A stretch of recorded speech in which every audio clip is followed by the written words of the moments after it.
Hola, ¿cómo estás? Bienvenido a este tu canal de YouTube, Tu Palabra en Casa. Mi nombre es Exe Montenegro, soy teólogo del Centro de Estudios y Editorial León de Judá y también soy parte de la Iglesia Fuente de Gracia y Vida en la comuna de Maipú. El día de hoy quiero exponerte el Salmo 25. Es un salmo bastante interesante, ya que tiene algunas particularidades que lo hacen único. Así que quiero invitarte a que primero te suscribas aquí y que nos puedas acompañar en los otros videos que ya hemos estado subiendo y que seguimos subiendo en este proyecto maravilloso que va a abarcar todos los salmos. Así que tenemos un largo camino por delante y queremos que tú seas parte de esto. Veamos lo que dice la escritura en el Salmo 25. Estoy usando la versión Reina Valera 1960 y dice así. Tiene por título David implora dirección, perdón y protección. A ti, oh Jehová, levantaré mi alma. Dios mío, en ti confío. No sea yo avergonzado. No se alegren de mí mis enemigos. Ciertamente ninguno de cuantos esperan en ti será confundido. Serán avergonzados los que se rebelan sin causa.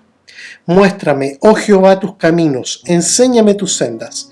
Encamíname en tu verdad y enséñame, porque tú eres el Dios de mi salvación, en ti he esperado todo el día.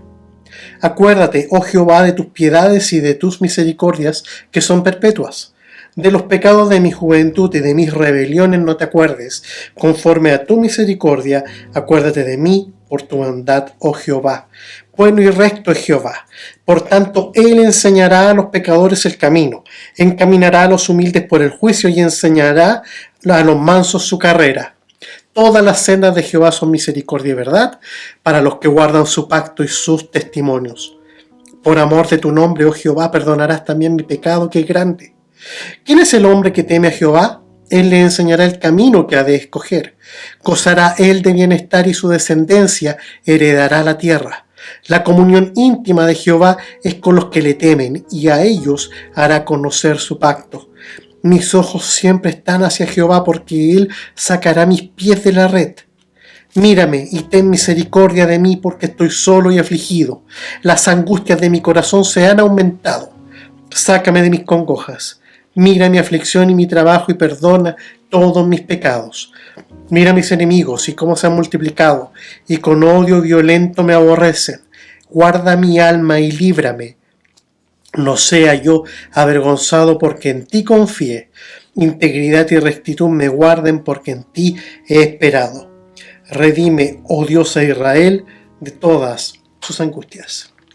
No es sencillo hablar del Salmo 25, no es un salmo usual. Mientras buscaba material para poderles compartir esto en la Biblioteca de Teología de la Universidad Católica, encontré esta cita del Salmo 25 de Luis Alberto Schöckel, que es uno de los más importantes biblistas católicos del siglo XX. Él produjo traducciones como la Nueva Biblia Española, la Biblia del Peregrino y la Biblia de Nuestro Pueblo. Mira lo que dice. En el camino recorrido hasta ahora no habíamos tropezado con un salmo tan falta de personalidad. Terminamos de leerlo y releerlo y no nos acordamos de nada. Ningún verso se ha agarrado a nuestra memoria, como una pieza musical de la que no podemos ni queremos tararear ni una frase. El carácter convencional del salmo podría representar una espiritualidad media, de gente que reza sin señalarse. El salmo nos daría, sin intentarlo, el mundo de oración consabido y compartido por muchos. ¿Cómo reza un israelita a quien no le ocurre nada nuevo? Eso es su comentario del libro de los Salmos. Y lo encontré bastante duro para mi gusto. Ok, pero no puedo negar que contiene algo de verdad. Cuando acabé de leer el Salmo 25 como por tercera vez, me pregunté ¿qué puedo decir sobre esto? Es súper normal, como que no tiene algo que te enganche en la retina o algo que te provoque algo, por ejemplo como el Salmo 23 que ya lo compartimos antes, o algunos más que vamos a ver después. Pero justo allí, en esa normalidad, creo que está la clave de este salmo. ¿Qué es lo normal entonces? Tú te puedes decir. Podríamos decir que este salmo no aporta en nada. Pero ahí es donde está toda su esencia. Todos pueden disfrutarlo y digerirlo con facilidad. No hay ninguna presunción teológica en este salmo, como en tantos otros. Aquí no hay esas profundidades que nosotros los teólogos amamos darle vuelta y vuelta y vuelta como quien estruja un limón. Aquí simplemente hay algo que todo el mundo puede digerir, entender y disfrutar. Concuerdo tal vez con este caballero Schoeckelen que carece de personalidad porque no hay destello, así como algo profundo que le esté pasando a David en el momento en que lo escribe. No está destacando por su tristeza, su sabiduría o su gozo. Es como un salmo, es como una oración modelo que está impregnada de algunos modelos conocidos de la revelación bíblica y sencilla para que todo el mundo lo pueda comprender. Tal vez no es tan llamativo como otros salmos, pero ¿por qué debería hacerlo si Dios no quiso diseñarlo de ese modo? El hecho de que este salmo sea el primero acróstico que sigue el alfabeto hebreo nos invita a pensar que tal vez su intención era didáctica, y eso explicaría esta ausencia de un profundo contenido teológico, pues no estaría formado como canto, sino más bien como una oración para que todos pudieran aprenderla, repetirla, recrearla y hacerla parte en sus corazones, tal como la cultura judía tenía por costumbre de escribir las palabras de Dios y pegarlas siempre en sus hogares. Creo yo que por ahí está la intención de este salmo. Ok, nosotros andamos como cultura occidental, nosotros siempre estamos buscando cosas que nos marquen, que llamen nuestra atención, que provoquen hitos en nuestra vida. Pero ¿cuántas veces nos pasamos por alto los aprendizajes más sencillos en pos de buscar algo que nos llame mucho más la atención? Olvidamos cosas tan sencillas del Evangelio como aprender a servir, a ser humilde, o aprovechar el tiempo felices con nuestras familias, con nuestros amigos, dar lo mejor en la crianza de nuestros hijos cuando somos padres. Incluso si somos hijos olvidamos ser buenos hijos, o tal vez ser mejores esposos. ¿Cuántas cosas pasamos por alto porque nos llaman la atención? De la misma manera, en la vida de fe hay cosas tan sencillas y elementales que muchos cristianos todavía no hemos aprendido y que no hemos estado pendientes de ellas, buscando algo un poco más iluminado o algo que nos provoque una sensación más profunda. De esas cosas sencillas son las que habla este salmo. Así como el mundo necesita alguna comida simple, así como el arroz que todo el mundo lo puede digerir, los cristianos también necesitamos de este salmo. El género, me refiero al género de los salmos, dado al principio y el final, muestra algunos detalles medulares de alguna súplica. En ella también hay algunos elementos sapienciales como enseñar, camino, rectitud, verdad, humildad. También está el tema de la alianza, la gesed de Dios, cuando nosotros hablamos de pacto en los versículos 10 y 14, y también habla del perdón de los pecados. Ya en la mención de estos temas que fluyen con la composición se hace evidente que su contenido tal vez estaría abordando cosas más sustanciales de la fe en Dios, con cosas más didácticas, más que un contenido más teológico, un poco más profundo. Un salmo acróstico, por lo general, carece de una progresión temática o de una estructura un poco más elaborada, pero y esto también se ocupó mucho para reunir ciertos pensamientos importantes, y en algunos casos aleatorios, pero que eran una forma de presentar contenido de forma didáctica. Aún así, podemos dividirlo en 3 estrofas, versículos del 1 al 7, del 8 al 15, del 16 al 22, de las cuales los 2 extremos, por llamarlo así, se concentran en peticiones y ruegos, mientras que la estrofa central, tanto en disposición como en importancia, hace distintas afirmaciones acerca del trato de Dios con los creyentes en un tono de alabanza. También destacamos que las palabras alma, avergonzar, enemigos y esperar se presentan como la inclusión mayor del salmo, como podemos verlo en los versículos del 1 al 3 y del 19 al 21. Así que este salmo acróstico fue pensado con una intención totalmente didáctica, sirviendo de lección en temas súper importantes de espiritualidad personal del judío promedio y también para nosotros, y enseñando a la vez la esencia más básica de una oración al Señor. Este salmo tan normal, simple y lineal se convierte en una verdadera cátedra sobre las cosas más conocidas de la fe, y por lo mismo poco entendida valoradas y practicadas. Como un dato para darte un poquito más de contexto sobre el Salmo, este podría surgir de una situación ocurrida en una etapa más madura de David. Porque aquí en el versículo 7 está mencionando los pecados de juventud de su pasado. También habla de sus enemigos que son bastante crueles y que se le oponen sin provocación alguna, como lo podemos también apreciar en el versículo 3. Se siente muy solo, como lo podemos ver en el versículo 16. Y eso nos da a entender de que tal vez David lo compuso en medio del tiempo de la rebelión de Absalón, cuando tiene que huir de Jerusalén, y duda de la respuesta más conveniente a la crisis. Eso, si quieres profundizar un poquito más, lo puedes leer en 2 de Samuel, capítulos 15 al 19. Huir de Jerusalén o quedarse en Jerusalén. Confiar en los consejeros o desconfiar de sus consejeros. Llevar el arca consigo o la dejo en su lugar. Esas eran las cosas que David estaba pensando en el momento en que escribe este salmo. Hay una angustia extrema, un desconcierto total. Había esa conciencia de pecado mezclada con un anhelo de liberación de sus enemigos, a pesar de que el que encabeza esta rebelión es su propio hijo. Sabe que el origen del problema de Absalón ha sido también su adulterio con Betsabé, y el profeta Natán se lo había dicho en 2 de Samuel 12 al 10, de que siempre la espada iba a estar en su casa por culpa de su pecado. David podemos ver en este salmo como una foto, así como una foto de muy alta definición, de que su confianza en Dios y todos sus conflictos y su gran transgresión y todo su arrepentimiento y la aflicción que está viviendo son todas patentes en este cuadro. Podemos ver el corazón totalmente despojado de cualquier traba, de cualquier velo, y aparece este corazón lleno de problemas, lleno de dificultades, pero al mismo tiempo de esperanza, de agradecimiento, y se lo muestra y se lo expone al Dios que él tanto ama. Eso nos evidencia de que estaríamos hablando de esos días, de días difíciles de David, y es por eso que él aboga por un perdón de pecados. Este también es el segundo salmo de los 7 llamados sapienciales. La marca del verdadero santo es que sus aflicciones le recuerdan sus propios pecados, y su pena por el pecado le lleva a Dios.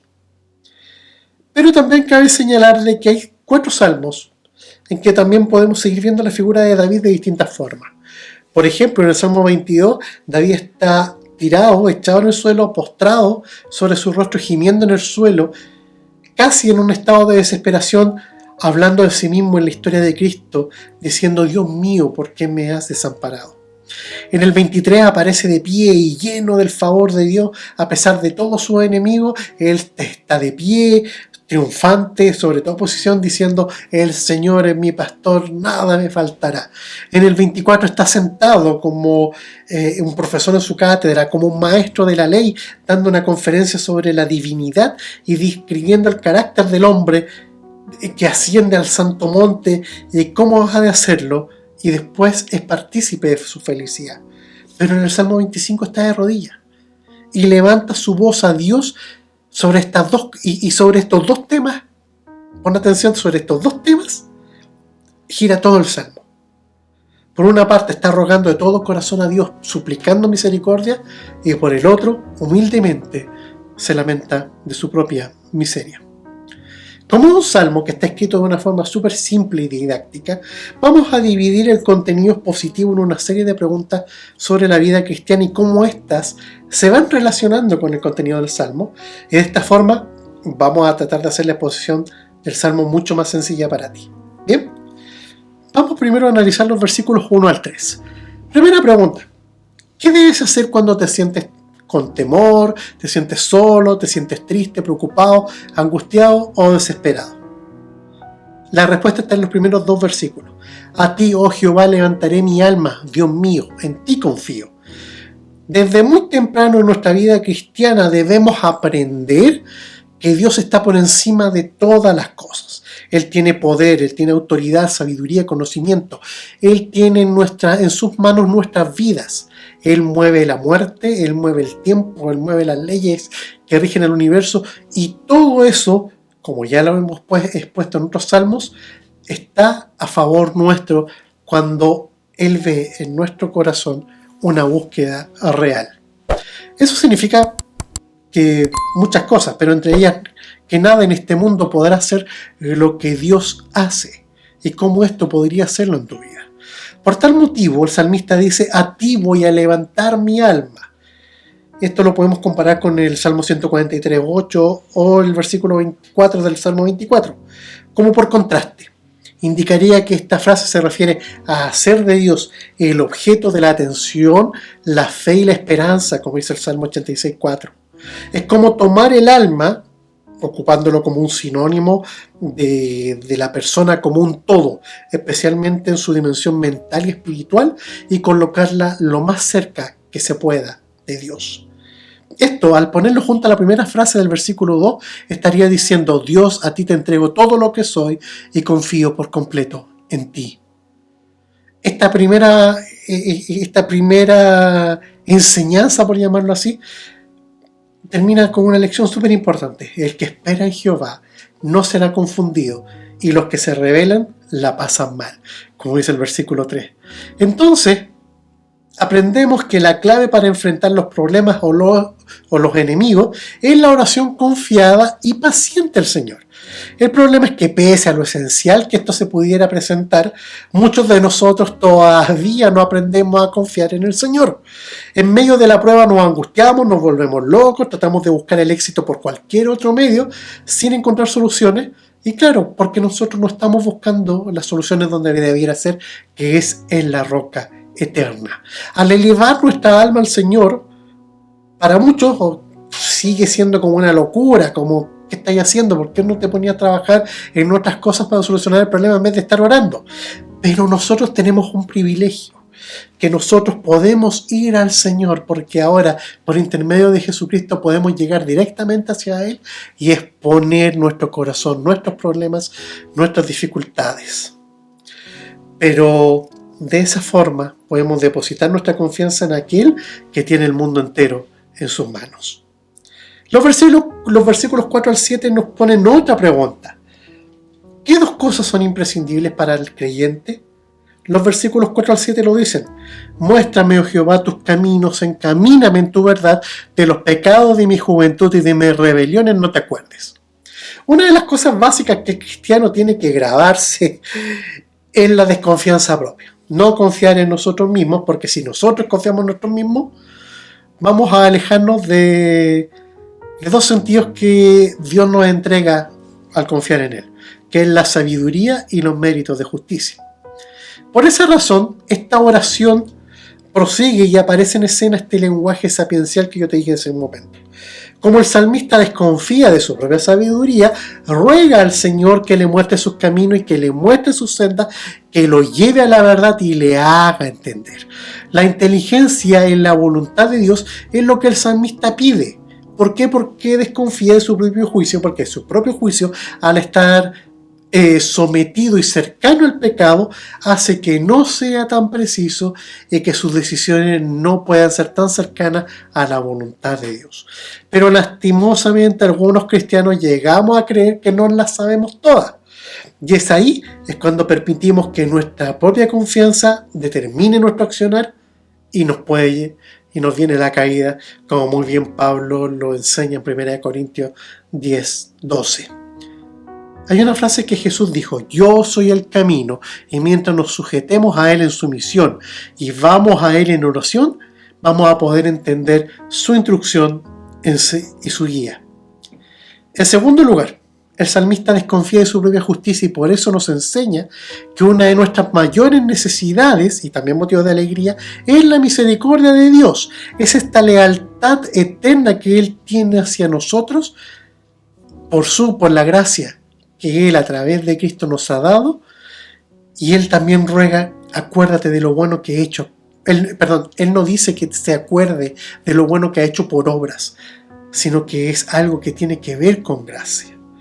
No tiene ningún valor decirle al Señor: acuérdate que yo hice esto y esto y esto otro, sino que se acuerde de Él, pero basado en su misericordia y en su piedad y en su justicia.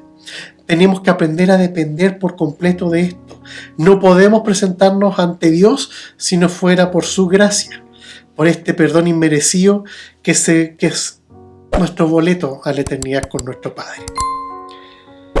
Como no tenemos nada que nos recomiende delante del cielo, no podemos hacer nada por obras, sino que debemos basarnos siempre en la justicia de Cristo y su misericordia infinita. Los versículos 8 al 11 nos hablan de esta tercera pregunta básica: ¿cómo debo relacionarme con Dios? Cuando acudimos a Dios debemos entender que hay una armonía en la relación que depende netamente del versículo 10, los que guardan su pacto y los testimonios. Allí está la base de todo. Dios es bueno y recto y por esta razón demanda de sus hijos bondad y rectitud. Su pacto no descansa sobre obras porque la salvación es por gracia, pero su pacto demanda lealtad a sus principios, lo que implica entrar en este pacto. Y si nos comprometemos con el Señor, debemos andar fielmente en su voluntad. Dios no nos va a mandar un WhatsApp con sus condiciones y nos va a exigir que las cumplamos. Dios actúa como un maestro que nos va a enseñar a hacer lo bueno y lo malo. Y a desechar lo malo, perdón. El salmista nos muestra con brevedad el proceso educativo que el maestro divino aplica con sus alumnos. A los pecadores que están en senderos de muerte, se van a la perdición y les muestra cuál es el camino. A los humildes, a los que se dejan guiar por las instrucciones que Él les enseña, los evalúa y los lleva a vivir de forma justa. Y los mansos, los que pueden andar en este camino, se sujetan a su maestro, Él no les va a dejar de enseñar, sino que los va a terminar llevando a lugares de gran reposo. Así que yo te quiero decir que, y aún para los que se desvían, aún así Dios puede procurar el perdón y volver al camino. Es el versículo 11, la realidad es el versículo principal de todo esto. Después de todo, hemos entendido que aunque nuestro pecado es grande, mayor es el compromiso que tiene Dios para salvar a quien se allega a Él, y por amor a su nombre lo cumplirá. Así que el cristiano entiende lo importante que es la obediencia a su relación con Dios, pero esta obediencia se aprende en la escuela de Cristo y no fuera de ella. Los versículos 12 al 15 nos hablan de temer a Jehová como respuesta a la pregunta de ¿qué gano yo y de qué me sirve obedecer a Dios? Dios puede guiarte en la toma de las mejores decisiones para tu vida. Él puede llevarte, si tú le sigues y su consejo está contigo, a tomar decisiones correctas, lo dice el versículo 12, te puede dar bienestar, como lo dice el 13, tu descendencia va a tener un buen ejemplo, heredará la tierra, ocupa el salmista y en el contexto del Antiguo Testamento, pero es una promesa escatológica para los mansos, como también lo expone Jesús en Mateo 5:5. También los justos van a tener esta comunión íntima con Jehová, como lo dice el versículo 14, y al mirar a Dios, Él les va a sacar y los va a librar de cualquier peligro.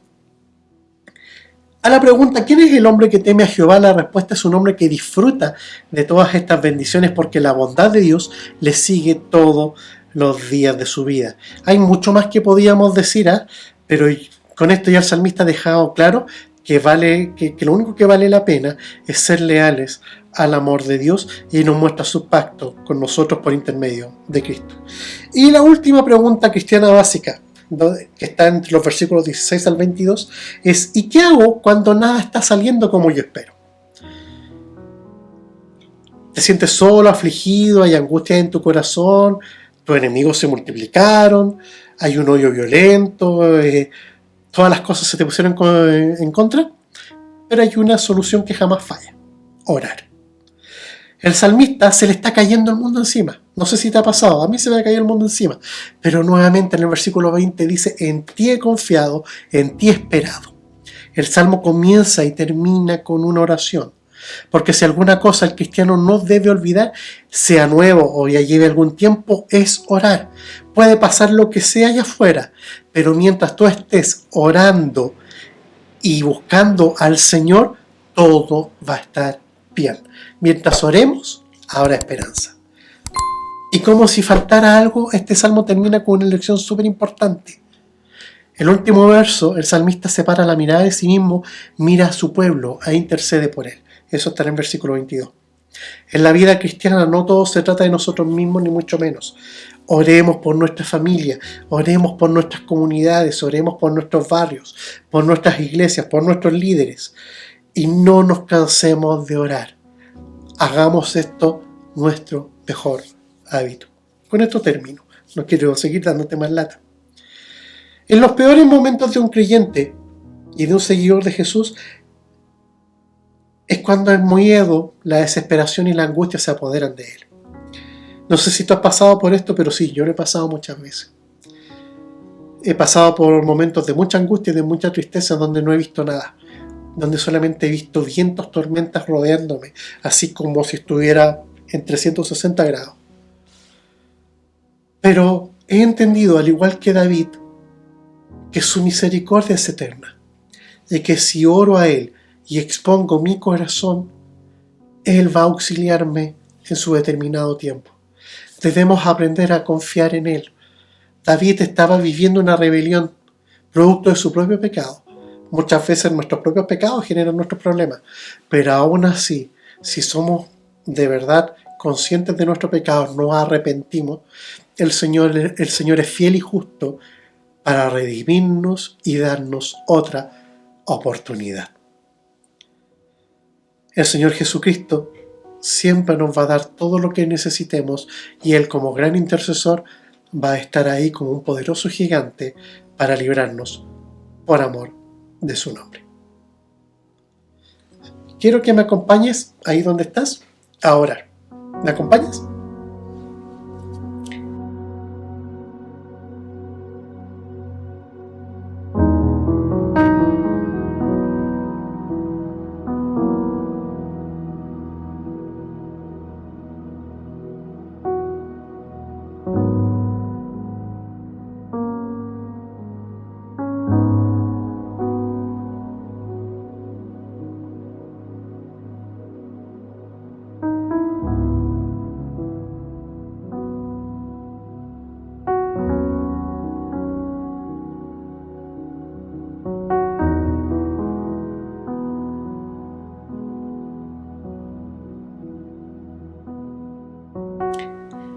Señor, te doy gracias, porque si bien algunos teólogos pueden hablar algo no tan bueno de este salmo, tú has permitido que podamos entender en él grandes verdades.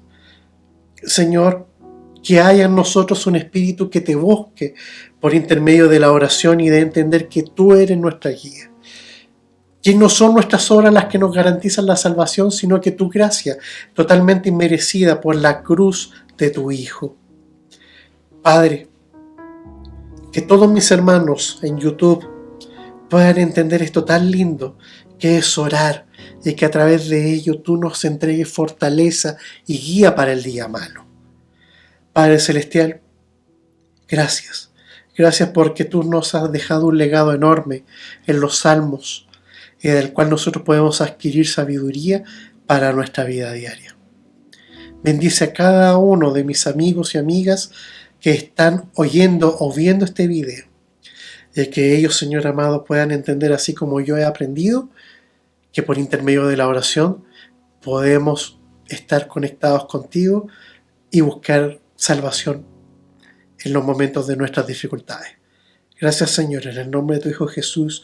Amén y amén.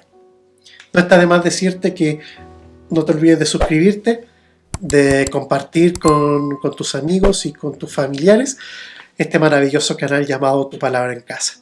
Mi nombre es Sexe Montenegro. Que el Señor te bendiga.